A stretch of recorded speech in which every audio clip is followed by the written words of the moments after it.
that it's not about criticizing. And you know, your brother was a great mayor, and there are great projects that they are doing in the city of Bethlehem. They become not nearly as, they don't look nearly as good when you advocate for them here, privately, publicly, whatever it might be.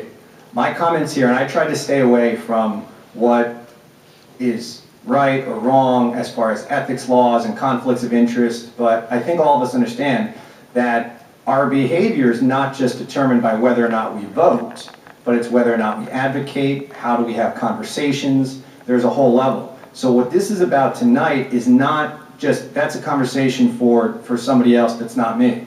This is more about whether or not your behavior is something, and the way you've handled yourself is representative of this particular body.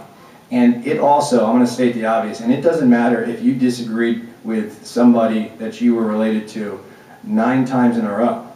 It doesn't make it any better to be able to advocate for any individual project.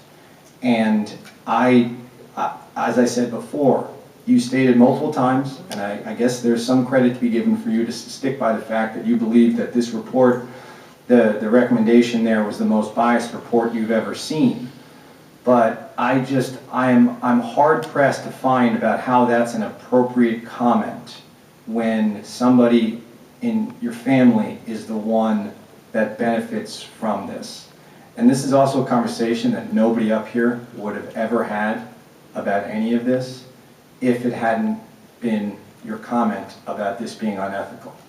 I'm not even asking you the difficult questions about who told you about what came up in that ad hoc committee, or when you talk to board members, or things like that, because I think you've answered most of those questions. And as I said, this is more about, you can feel free to handle yourself the way you want to, and that's your prerogative. But as far as representing city council to another entity, I believe the point has been made.